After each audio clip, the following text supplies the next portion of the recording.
What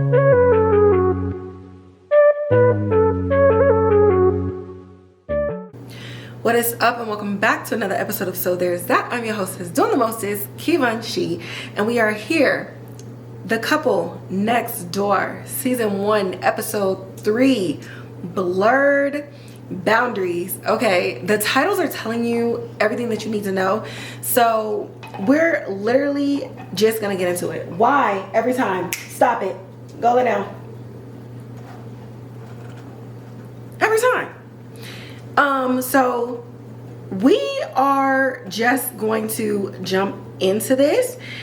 So we ended it with the last episode with basically Pete coming home and finding all of his fish dead while Evie was in the other room basically trying to look up nonmonogamymeats.com. And so we are opening this up with Danny kind of reflecting on the events that happened in episode 2. So if you missed episode 2, I'm sorry, these are some spoilers.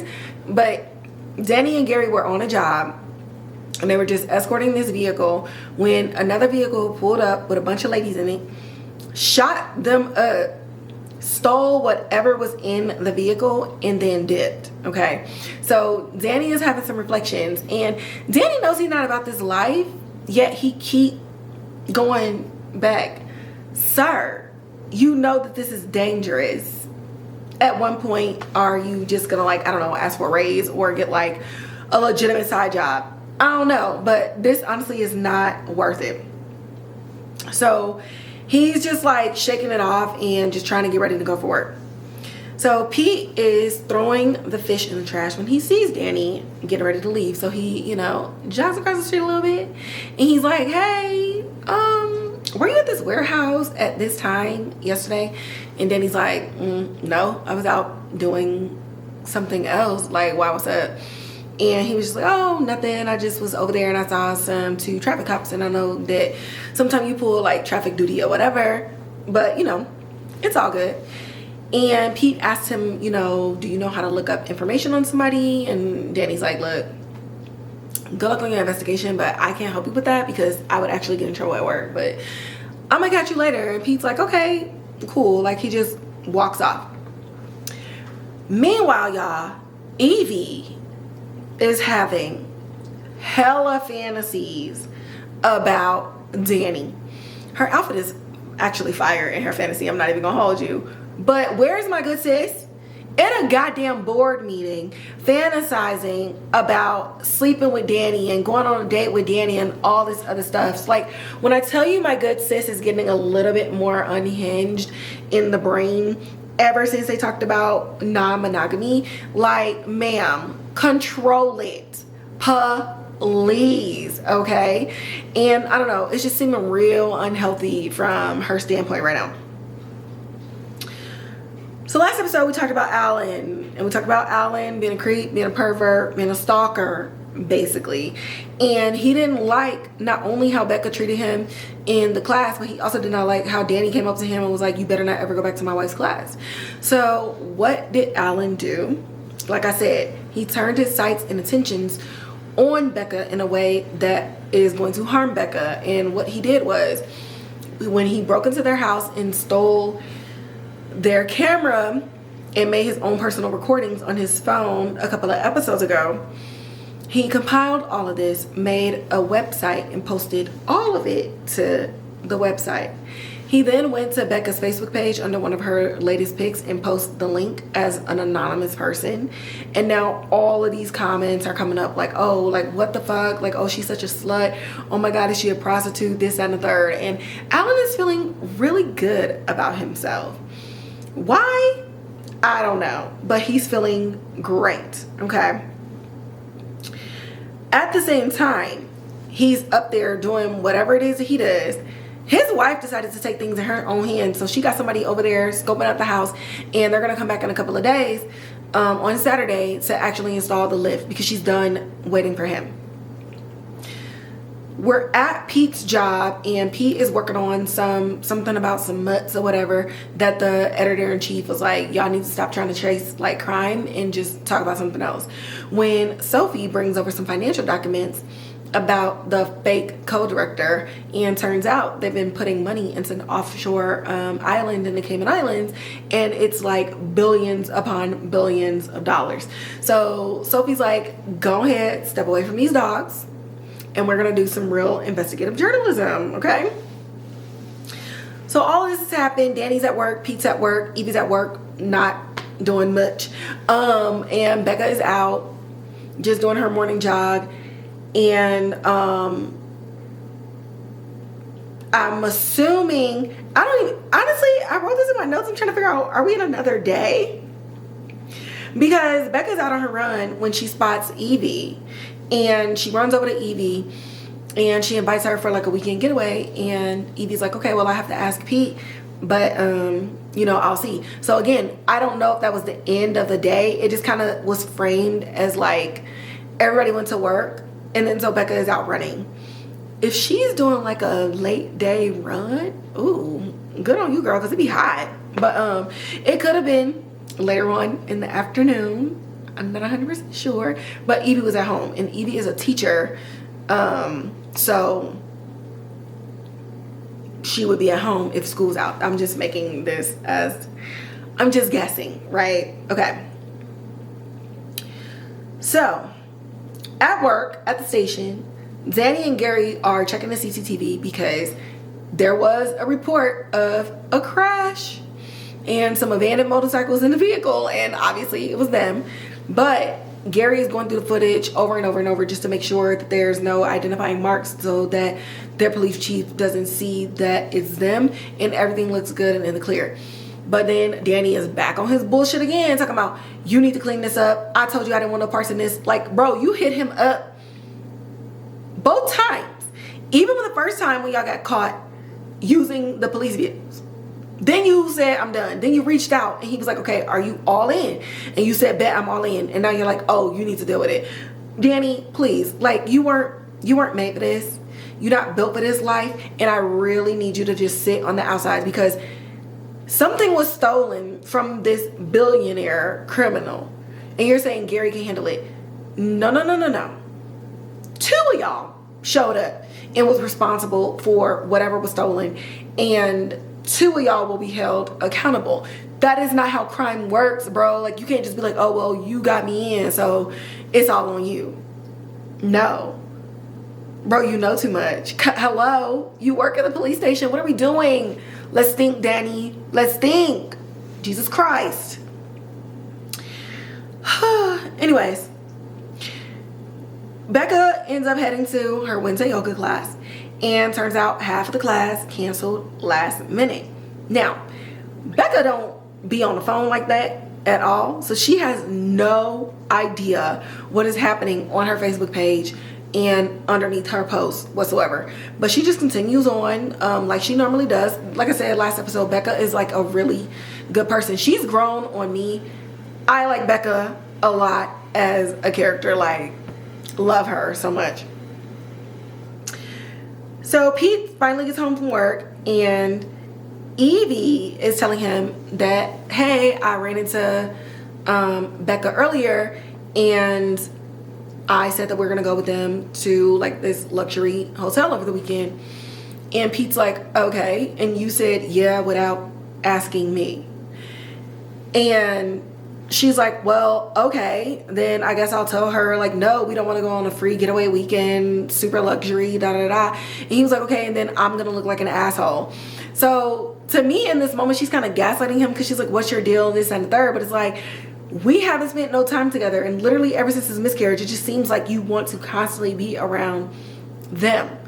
There's no energy whatsoever being put into our relationship.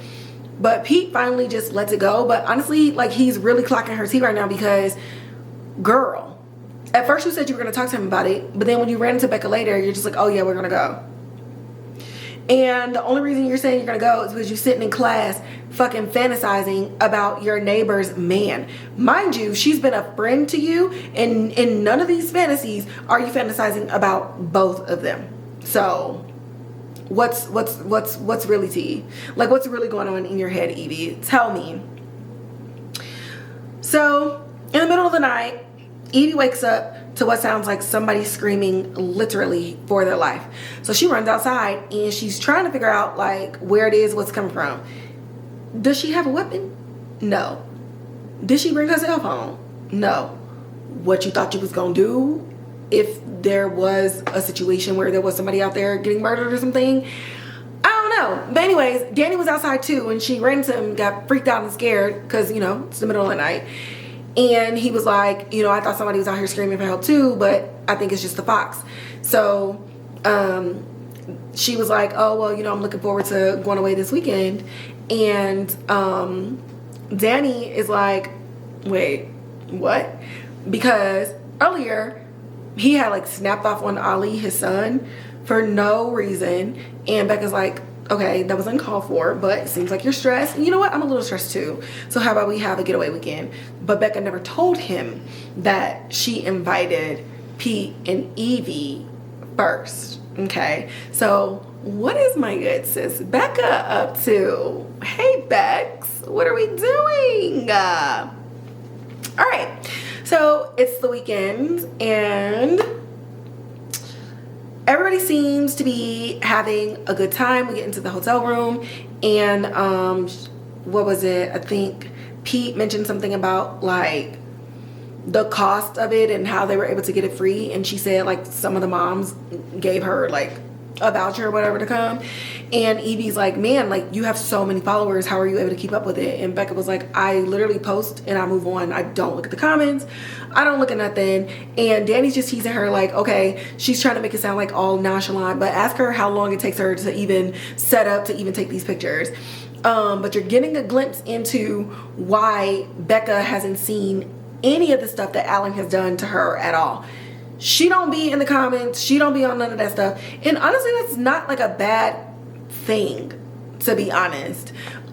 Even with Alan being super disgusting and just violating her privacy, I think it's very smart. Like I really like the way Becca thinks about things and I like her approach to things in this manner. So from there, everybody's moving off. It's time to start our relaxing weekend and Danny and Pete are chopping it up, waiting for their massages. And just something to note, just like in a couple of scenes, I'm definitely going to describe just physicality, clothes, location and stuff like that. Danny is laying back on the massage table, just got a towel around his waist. His whole demeanor is just open, relaxed. He's cool, he's talking. And Pete is sitting up on the massage table, full robe on, robe completely tied around his body. And so you see like where one person is open and free, the other one is closed off and rigid and just insecure. And Danny's just telling him like, you know, you need to relax. And Pete's like, well, you keep telling us that. And he's like, well, because you need to relax. Like, just chill. And if the girl come out and she fine, just think about your granny, okay? You don't want no situation. So he's just trying to like talk him through it because it was his first time. And I like that Danny is the one that consistently makes the moves to develop a relationship with Pete.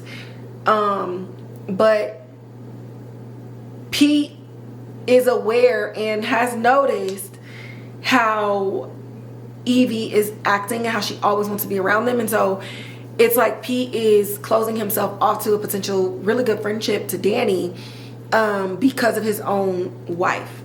But the ladies come out and he manages to, you know, lay down and they get their first, well, he gets his first massage. Meanwhile, Becca and Evie are in the sauna and Evie finally says, you know, the situation that you have with Danny is very interesting and I have a lot of questions. So Becca's like, okay, ask her questions. She's like, do you ever get jealous? And stuff like that. And Becca, again, so mature. She's like, we have rules. I don't get jealous. We're always together. The rules are there for a reason. As long as everybody is consenting and things are good, like it just is what it is. It's all about communication. It's all about what works for our relationship. And Evie's like, you know, I would want to try it. Like, what if I wanted to try it with you? And Becca loved this question. She said, well, my first question would be, why? What are your intentions and what do you wish to gain from this? And I really love that question because a lot of people think that they can handle some exciting shit and then they get in it and they realize that they're not built for this life. And so Becca's just listening to her and stuff like that, and it ends up coming out something to the effect of Becca just kind of being like, oh, well, you know, that's cool that you're into it, but, you know, Pete seems chill on it. And Evie's like, well, no, we've talked about this, like, we've been bringing this up and we're mulling it over. So Becca's like, oh, I wasn't getting those vibes, but okay.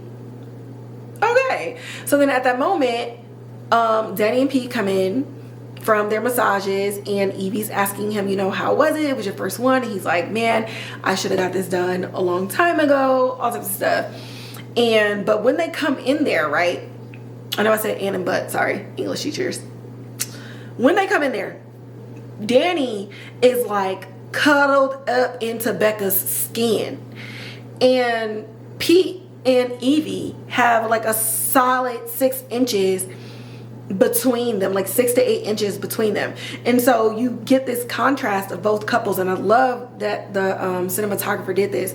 You see one couple extremely close, and the other one, distance is being put in between them. So even though Evie and him are talking as if they are loving, their body language is showing that there is a fracture in their relationship that we did not see when we first met them in episode 1.